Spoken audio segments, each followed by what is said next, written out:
Hello, I'm back from Reason Reacts, and I remember so you don't have to today. We'll be watching Jurassic Park. Yeah, we'll be watching Jurassic Park.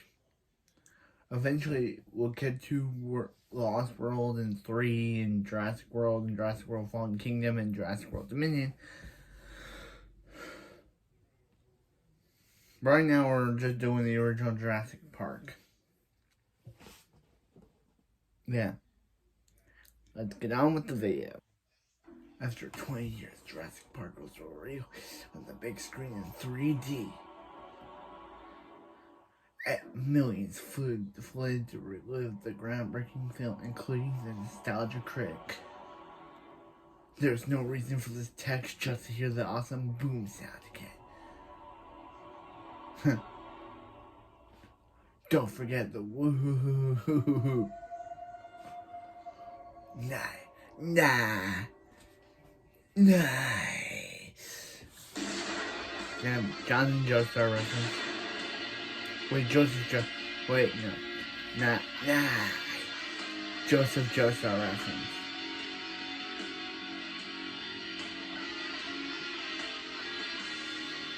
Jurassic Park.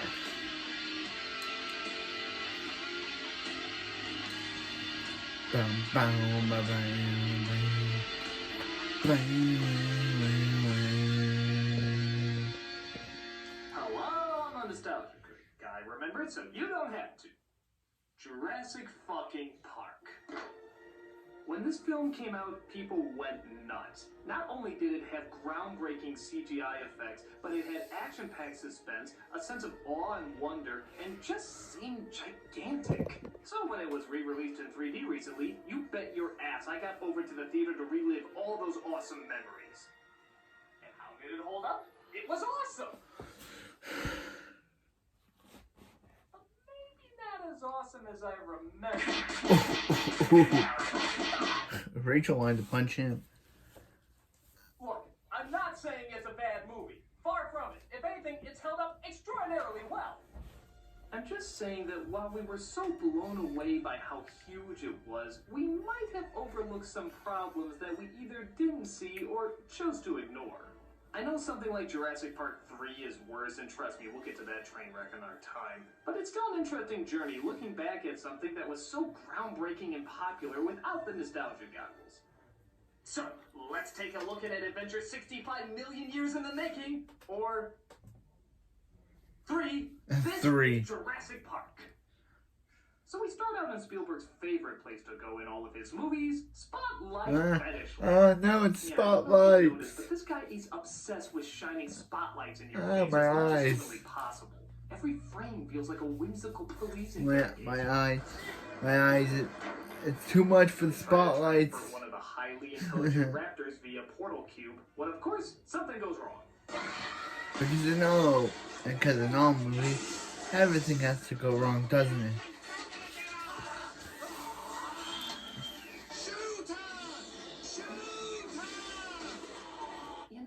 Was there really no other way to get these things into their cages? Brute force doesn't do much compared to common sense. I mean, look at the forklift. They could lift it just a little bit higher and boom, drop it in. Or tranquilizers. Why not tranquilizers? Couldn't they just knock these things out and then slip them in that way? Or were the raptors too smart for that plan? Shoot time! Run away in comedic fashion. So they lose one of the workers in the attack as we cut to the prettiest, mullet-obsessed paleontologist to roam the Earth. They're led by Dr. Grant, played by, I swear I'm not a New Zealander, Sam Neill. Look at the half-moon shape. You want to have one of those? A flock of birds evading a predator. And Dr. Settler, his girl... wife? Fuck buddy, played by Laura Dern, who seems to always suffer from terminal mumbling. Yeah, look at those small versions. Unpredictability. They're out there. Did she eat an ice cream scoop of peanut butter before coming to the set? Well, maybe dinosaurs had more in common with present-day birds than they do with reptiles. Yeah. These. The word raptor means bird of prey. Raptors were very aware of this when they were naming themselves. This is New Zealand picture.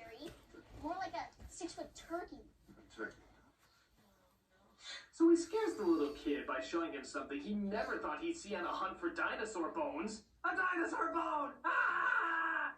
You want to have one of those? I don't want that kid, breed of child Dr. Grant could contribute. But the work is interrupted by John Hammond, Blow me bagpipes! who offers to fund their dig further if they offer outside opinion on his new park due to the loss of the worker earlier. I mean, let's face it, in your particular field, you're the top minds. Yes, you have no idea how computers work and you study ancient plant life. Clearly nobody would be more qualified. I like you. Both of you. I can tell. Both of you. I can tell instantly about people. It's a gift. Obviously, he took that into consideration when he hired this guy. Dennis Nedry played by Wayne Knight before his heart decided he wanted to live. Who we see is betraying John Hammond by handing over the dinosaur embryos to evil dinosaur makers, I guess, in order to get more money.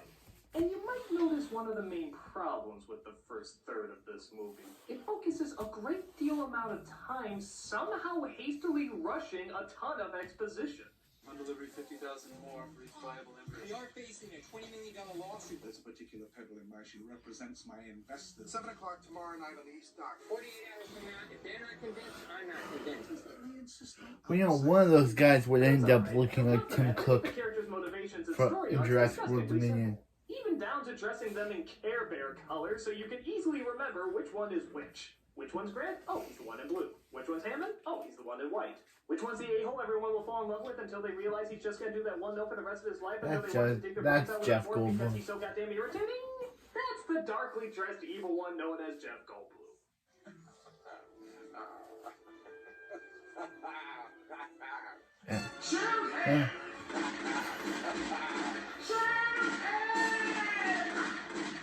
Yeah, Goldblum, or the Wizard of Oz as I like to call him, wasn't a complete unknown before this flick, but he became a household name after it became a hit, and people fell in love with his performance.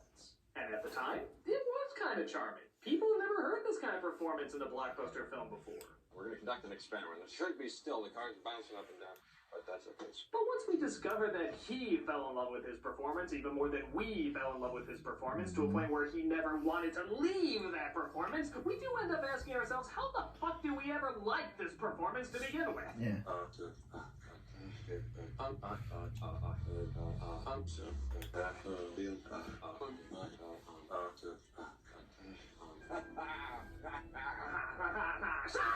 Yeah. Yeah, why is he always laughing? Jura. This song out of your head.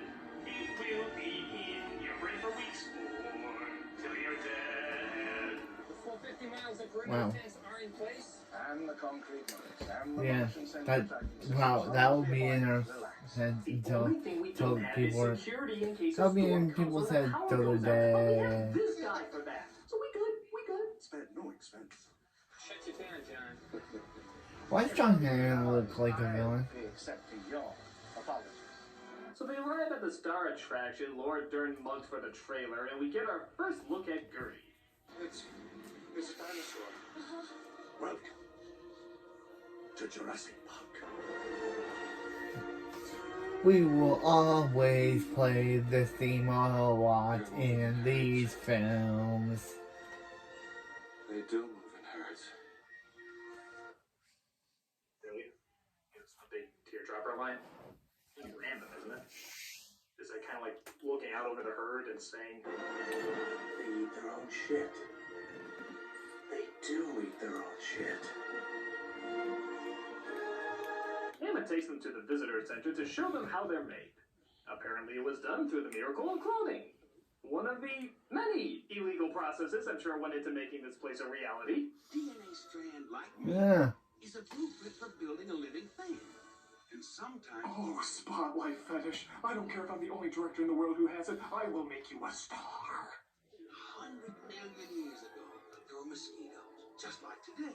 After biting a dinosaur, the mosquito would land on the branch of a tree and get stuck in the sap. The tree sap would get hard and become fossilized, just like a dinosaur bone, preserving the mosquito. Like a dinosaur bone. Because we to talk buy about this half-baked science that we even talk Donatello about would cake call a little scenes in suspicious. this What are the movie. chances of finding tons of mosquitoes not only millions of years old, not only have bitten every popular dinosaur to be marketed, but also all happen to get stuck in tree sap? Did they all happen to be in the same nest during the great Sapalanche of Gajillion BC? Well, it took all day, but I think we bit every popular and most marketable dinosaur known to man. That's why I love binge drinking with you guys. Now let's rest our little tummies before we puke up whatever's left of them. Avalanche! A avalanche is coming to destroy the town! Go get help. Oh, come on, man. I can't move. No, I can't move. You need to go and get help. I mean, I'm gonna die. You're gonna die. He wants to die. He wants to die right now. You want me to just explode if I move? I mean, is that what you want? Is that what you want from me? I mean, you want me to die? Fine. I'll go get help. What? I wonder if I'm a blood donor. We get a whimsical moment number I'm not even going to bother counting as we see one of the baby dinosaurs being born. What species is this? It's a velociraptor. We bred raptors. Ah, so he can't identify the dinosaur from his trademark make kid wet pants speech even when he's holding the damn thing right in his motherfucking hands. Great job picking those top lines you were talking about there, Hammond. Yep. No expense. Good job, This Hammond. brings us to the projector, where I'm sure Spielberg is projecting right now with how much his spotlight fetish is being fueled. Oh, so backlit. Oh, so illuminating. Oh, I could hug the white outline that it makes on the side of their heads. Oh. We can charge anything we want, 2,000 a day, 10,000 a day, and people will pay it. This park was not built to cater only for the super rich. Everyone in the world has the right to enjoy these animals. Yeah, everyone should be allowed to fly their personal helicopters to their Hawaiian islands after getting storm insurance. We're looking after the little guy. But Goldblum, is not happy. You stood on the shoulders of geniuses to accomplish something as fast as you could. And before you even knew what you had, you patented it and packaged it and slapped it on a plastic lunchbox, and now you sell it. You're going to sell it. Well, Wow. I don't remember That him was saying an so. excellent argument against the Lost World. I mean, everything you said in there, I totally agree. You four are gonna have a spot of company out in the I remember him saying that in one of his interviews. Oh good, the appetizers arrived. Now we can start our tour with the latest and greatest in high-tech ingenuity. Now we got kids and Holy shit, it's packaged CD-ROM! Oh my god, tell me it doesn't have X-Wing! Tell me it doesn't have X-Wing! The appropriate information will be ordered. so we've got kids in this film because why? Why are there kids in this? Like, we are so good following the adults, and then they're like, hey, this is a kids film, let's have actual kids in it. Calm. But sadly, the tour doesn't seem to be going very well, as none of the dinosaurs show up to be seen.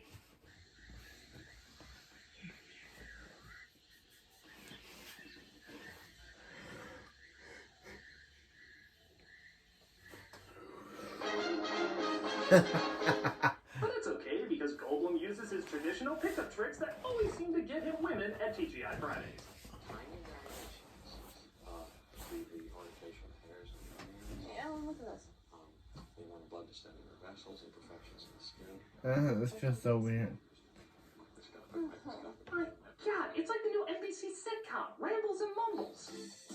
One's a horny chaotician, the other's a giggling plant expert who doesn't want to get married but surprisingly wants kids for some reason. Together, they make the greatest couple nobody can understand or want to listen to since Jackie Chan and Chris Tucker.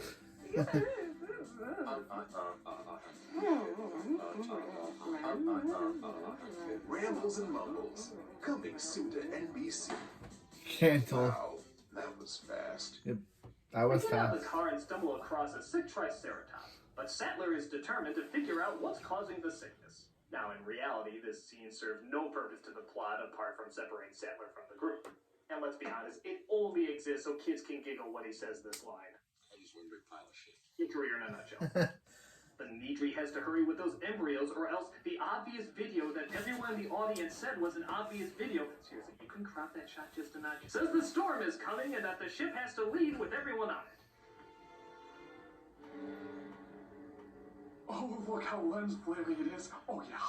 So he says the power's gonna go in and out, thinking he can make it back in time before anybody notices. But he gets lost, resulting in all the power shutting down and the cars getting stuck in the worst place possible.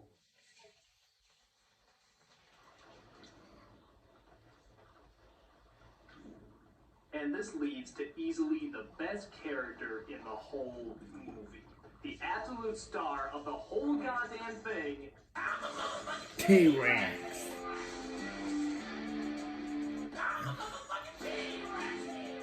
It's a motherfucking T-Rex!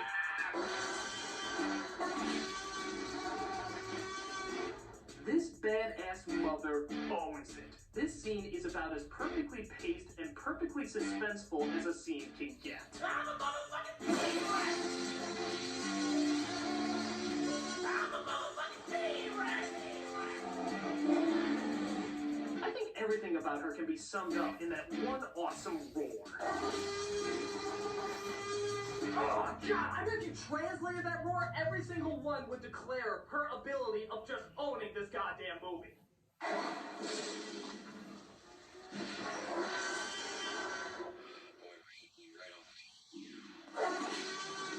I'm older than... But things get real when Bulgy Eyes and young Ferris Bueller are being attacked. Chuck Norris is my what?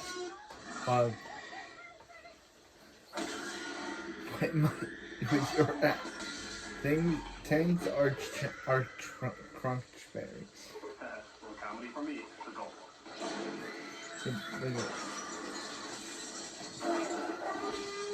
I crap zombies.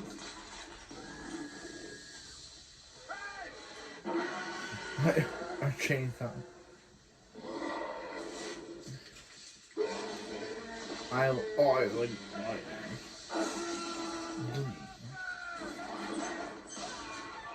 Can't believe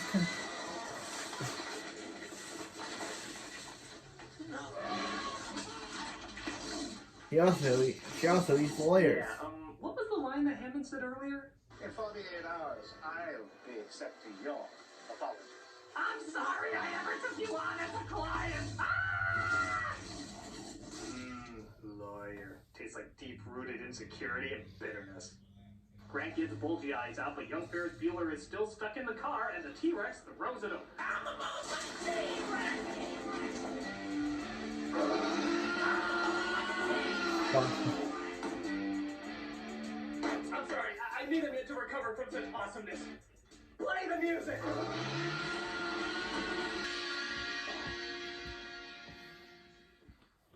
What? We do each other good, T-Rex. We do each other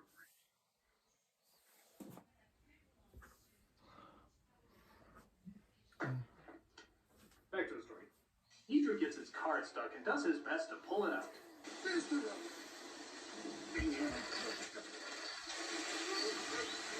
Was that a cartoon sound effect? Did Schumacher take over for 1 second of filming? But he comes across a nasty visitor. Or at least she becomes nasty when the prop guy pulls the strings. Yep, just ruined that scene forever for you. Grant manages to get young Ferris Bueller out, but he tries making their way back.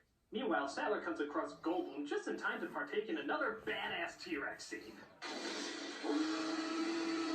What? Now, bitches! Don't forget the mirror scene that proportionally makes no sense, but it's still so goddamn cool. Yeah, that so doesn't add up.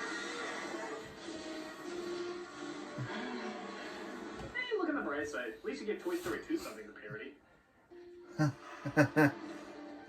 The next morning, Grant and the kids come across some friendly brachiosauruses. I have to admit, this is one of the lesser effects in the movie. I don't know, maybe because it's out of profile, but does anyone else think it looks like just a giant, expensive sock puppet? Can I touch it? Sure. Just think of it as kind of a big cow. Like cows? Well, I know we sounded weird to me too. Not that you can make the phrase, I like cows, sound all that natural, but it goes pretty Lucas there, doesn't it? Like cows? But I don't like sand. I like snot. Suddenly, Grant discovers the dinosaurs are breeding, which seems impossible seeing how all of them are females. Mutated the dinosaur genetic code, blended it with that of frogs. Now, some West African frogs have been known to spontaneously change sex from male to female in a single-sex environment. Funny how this is common knowledge to me, and yet none of the highly paid scientists who put this together ever considered this a possibility. Spared no expense. But at least they did think of this possibility, a lysine contingency. Lysine contingency is intended to prevent the spread of the animals in case they ever get off the island. Dr. Wu inserted a gene that creates a single faulty enzyme in protein metabolism. The animals can't manufacture the amino acid lysine. Unless they're completely supplied with lysine by us, they slip into a coma and die. Oh, great. Why don't you do that? That is absolutely out of the question. Okay. Guess we can just add this to the grocery list of scenes that go nowhere in this movie. Yeah, really think about it. There's quite a few, aren't there? Hammond not showing up because his daughters get a divorce. Goldblum hitting on Sattler and her fuck buddy finding out. Digging through dino shit. The lysine. Those weird fucking goggles. What was the point of all those? Spared no expense. It's for purpose, though. Lots and lots of purpose. But I've had it with these motherfucking dinosaurs on this motherfucking island agrees to shut down the system and restart it. Oh, why don't I just shoot all my movies at a lighthouse? I can recreate somehow. It's on. It worked. What do you mean it worked? Everything's still off. Maybe the shutdown took the circuit breakers. All we have to do is turn them back on. Where are the breakers? Maintenance here, the other end of the compound. 3 minutes. Why is Samuel L. Jackson in this? Just to be safe, I want everybody in the emergency bucket. Wait, did I just hear that right? You're sending the only computer guy on the island outside with the killer dinosaurs alone? Huh, can't see anything going wrong there. I'm here to talk to you about a potential Jurassic Park sequel initiative. Guy stroll down the road? Oh yeah, the black dude can handle his own, but when the pretty white lady has I'm here to talk to you about a Jurassic Park The Lost World Initiative. To the Lost World Initiative. Easily toss the black guy. Me really, guy.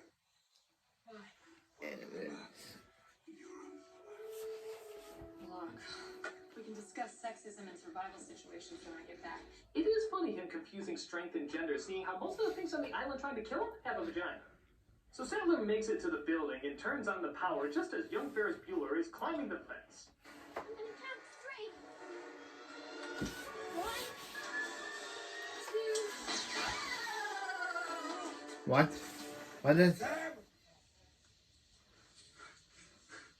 No, Tim. Well, at least we know what we're having for dinner. Oh, Timmy, yes, thank God. Sattler, on the other hand, could be better.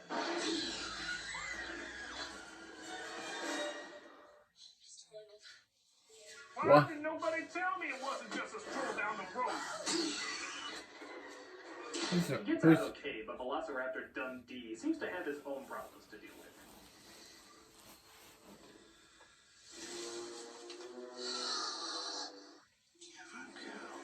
Waiting for me to turn around to acknowledge your intelligence.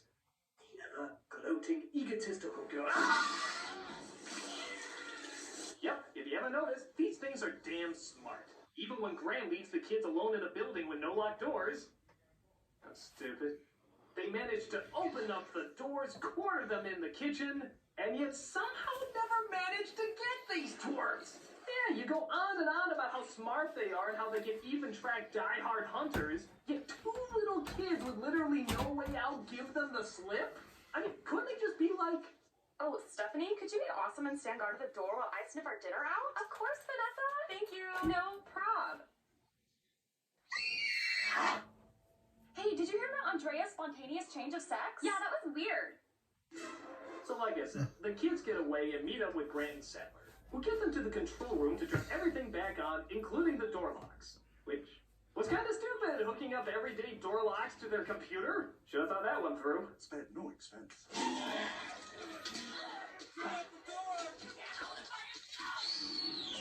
So while Bulgy Eyes tries to boot up all the power to the park, because they clearly went into great detail about what a computer expert she is. I'm a hacker. See? It's up to young Ferris Bueller to hand Sattler the gun. Hand Sattler the gun. The chair doesn't need a massage as much as Sattler needs the gun. Voice assistance needed 2 steps buggy behind you. you. Voice assistants needed 2 steps walking behind you. Oh well, they got the power back on, and at least they have more ammo they can use for later. Gonna come through the glass. Or miss a whopping 4 times. Are the Raptors agents from the Matrix? How the hell can you miss 4 times hitting a dinosaur? Agent Smith? They climb aboard that thing the Flintstones eat at the end credits when it seems like they're cornered. How the hell could they get out of this one? Yes, T-Rex. T-Rex. I love you, T-Rex. You are the most awesome goddamn thing. Even though it makes no sense how they couldn't hear you coming, even though your footsteps always make the ground shake, you just gave the most epic, awesome ending this movie deserved.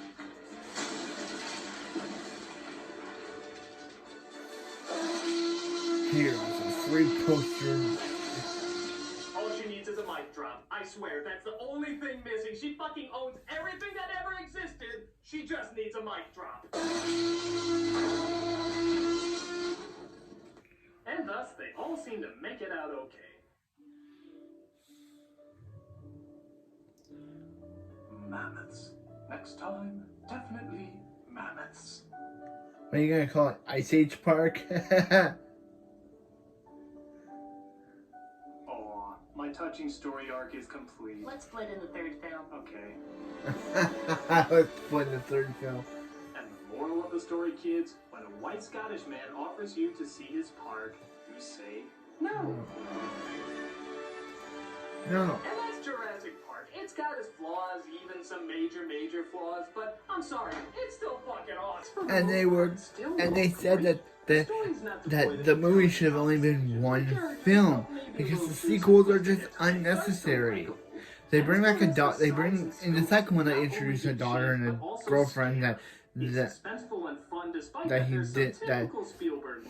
that Goldblum didn't need. And in the 3rd film, they say that Sattler and the other guy, I forget his name, broke up. They look so happy at the end of the film as they look at each other, only to reveal in the 3rd film that they split off screen. And of course, let's be honest here, it made the T-Rex a motherfucking star again. Drop that mic, bitch!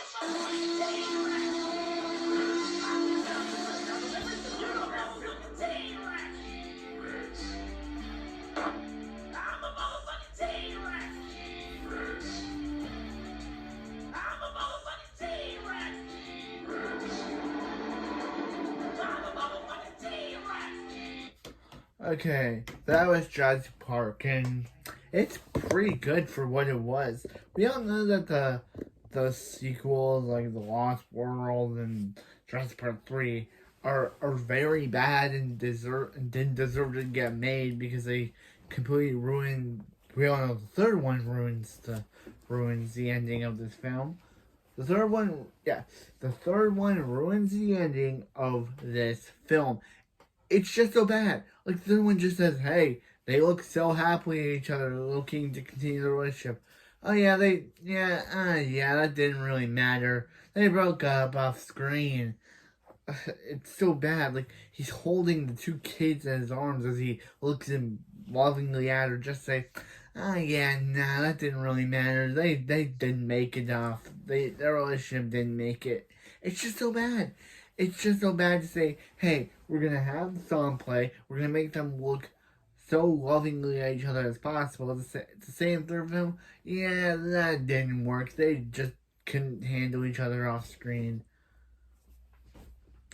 And yeah, I know in this film we get the word Alan.